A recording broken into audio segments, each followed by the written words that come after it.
ಪ್ರಹ್ಲಾದನ ನುಡಿಯ ಕೇಳಿ ತ್ವರಿತದಿ ಬಂದ್ಯೋ ಎನ್ನೊಡೆಯ.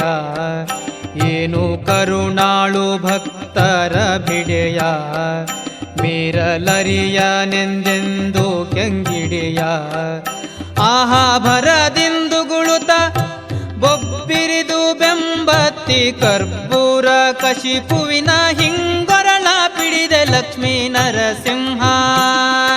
ನರಸಿಂಹ ನರಸಿಂಹ ಪಾಹಿ ಲಕ್ಷ್ಮೀ ನರಸಿಂಹ. ನರಸಿಂಹ ಪಾಹಿ ಲಕ್ಷ್ಮೀ ನರಸಿಂಹ.